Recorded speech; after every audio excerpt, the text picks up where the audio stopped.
भाई साहब ये कोई तरीका है क्या एक्सीडेंट करवा के पेंटिंग बनाने का? कौन है आपका पागल भाई? अरे बाप रे, आज मैंने एफएम हुसैन का गेम बजा डाला। Hey guys, welcome back. एक ऐसी मूवी है जो किसी ने नहीं देखी, पर उसका प्रीक्वल वेलकम न जाने कितने लोगों ने देखा, और अब उसका sequel welcome to the jungle तो कितने कितने लोग देखेंगे।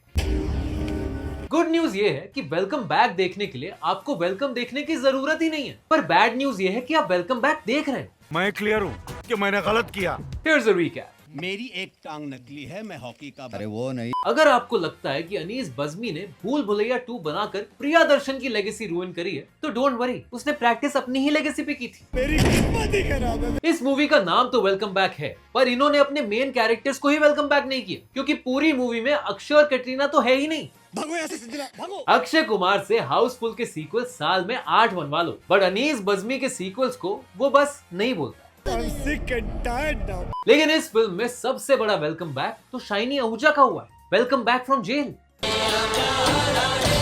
अब घोड़ों की रेस में गधे भी दौड़ेंगे।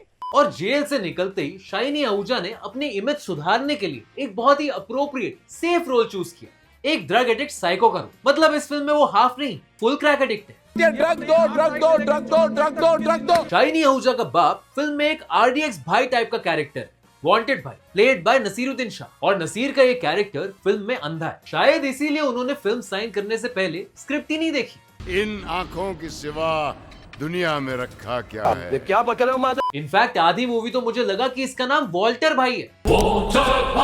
ये वांटेड कैसा नाम है यार? और नसीरुद्दीन शाह ने इस फिल्म के लिए हाँ कैसे कर दी?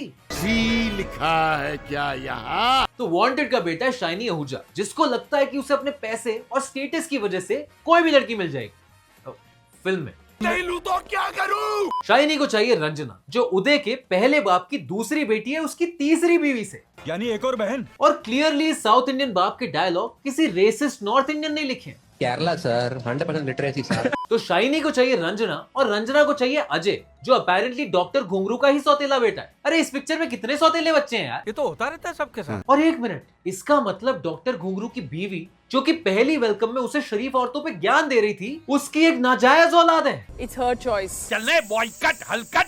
तो इसकी सौतेली बहन को उसके सौतेले बेटे से शादी करनी है। तो फिर प्रॉब्लम क्या है? प्रॉब्लम ये है कि अजय एक्चुअल में गैंगस्टर अज्जू भाई, और उदय और मजनू को तो शरीफ लड़का चाहिए। बहन के सगो। तो शादी करने के लिए अज्जू प्रिटेंड्स टू बी शरीफ फॉर एग्जैक्टली 5 मिनट्स। अपन गुंडा है। देखो यार, जॉन अब्राहम कितना भी वेट लिफ्ट कर ले, पर इस मूवी को तो वो भी कैरी नहीं कर पा रहा। अपन को ये छिछोरनेस नहीं जमता। भाई इस आदमी से एक्शन करा लो, ड्रामा करा लो, चलो कॉमेडी भी करा लो, पर इस फिल्म में तो इससे सिंगिंग करा ली। भाई तो जॉन अब्राहम है, आयुष्मान खुराना क्यों बन रहा है? झांट के बाल सर पे लगाने को बोल रहा है आदमी। And if this wasn't enough, इन्होंने नाना पाटेकर को भी डांस करा दिया।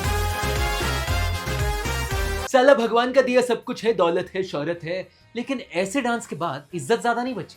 इज्जत है? हाँ? इज्जत है? वैसे Akshay and Katrina were not the only ones removed from the film. इन्होंने तो मल्लिका शेरावत को निकाल के ये बबीता को ले लिया। बैंकॉक वाला कैरेक्टर होके हरिद्वार वाला फील मत दे। बेसिकली डिम्पल कपाड़िया और बबीता दो कॉन वुमेन जो उदय और मजनू को स्कैम करके उनके पैसों पे अय्याशी करना चाहती, जिसका मेन प्लॉट से कुछ लेना देना ही नहीं। अगर इन दोनों कैरेक्टर्स को इस मूवी से निकाल दो तो पूरी मूवी पे जीरो इम्पैक्ट होगा, जीरो। पहली वेलकम इसलिए भी आइकॉनिक थी क्योंकि उसके साइड कैरेक्टर्स आइकॉनिक थे, पंडित, बल्लू, डायरेक्टर, वकील और ये म्युनिसिपैलिटी वाला भी। मुझे क्यों तोड़ा? लेकिन वेलकम बैक में इन साइड कैरेक्टर्स को साइड ही कर दिया है, इन्हें डायलॉग्स दिए ही नहीं। इनफैक्ट पूरी मूवी में ये सरदार हर सीन में था, और यूजुअली बॉलीवुड में सरदारों को सिर्फ जोक सुनाने के लिए रखा जाता है, लेकिन इसको तो वो भी नहीं दिया। इस फिल्म में राजपाल यादव जैसे एक्टर को लाके भी एक ही सीन दिया है। भाई साहब मुझे बचाओ। एक मिनट, इस फिल्म में तो फिर हेरा फेरी चल रही है। कहाँ है वो 3 बंदूक? कौन सी 3 बंदूक? मतलब इस फिल्म में राजपाल यादव एग्जिस्ट्स, मतलब Akshay Kumar as Akshay Kumar also exists, मतलब Paresh Rawal as Paresh Rawal also. But इन्होंने मूवी में सिर्फ हेरा फेरी नहीं डाली, मूवी के बीच में रैंडमली पहली वेलकम के सीन्स भी डाल दिए। ऐसा लग रहा है कि पूरी मूवी बनाने के बाद इन्हें रियलाइज हुआ कि इस मूवी में तो कोई फनी सीन्स है ही नहीं, तो इन्होंने शेमारू के यूट्यूब से वेलकम फनी सीन्स कॉम्पिलेशन उठा के फिल्म में चिपका दी, फ्लैशबैक्स के नाम पर। आलू ले लो। पहली वेलकम के जोक्स इतने फनी थे कि आज तक मीम्स बन के चल रहे हैं। तेरा बाप यहाँ छोड़कर गया था कि तेरी माँ? लेकिन इस फिल्म के जोक्स चलना तो छोड़ो, बल्लू की तरह लंगड़ा भी नहीं पा रहे। नसीरुद्दीन शाह को हर जोक के बाद बताना पड़ रहा है कि ये मजाक था भाई, मजाक। गैंगस्टर फिल्म होने के बावजूद पहली वेलकम वाज लाइट हार्टेड, कोई मर नहीं रहा था। खाई में गिरने वाला सीन भी फनी था। अपनी भाभी का ख्याल रखना, फिक्र मत करो। लेकिन वेलकम बैक के क्लाइमैक्स में बॉम्ब वाले रिमोट कंट्रोल्ड हेलीकॉप्टर आ गए। मतलब अचानक मूवी में स्टेक्स आ गए। पर मूवी के एंड में अज्जू भाई क्रिश बन के वांटेड भाई की जान बचा लेता है और वांटेड भाई भी आरडीएक्स भाई की तरह अज्जू और रंजना की शादी के लिए मान जाते हैं। तो हैप्पी एंडिंग फॉर एवरीवन। नहीं, मूवी के एंड में सब लोग ऊंटों के स्टैम्पीड में मारे जाते हैं।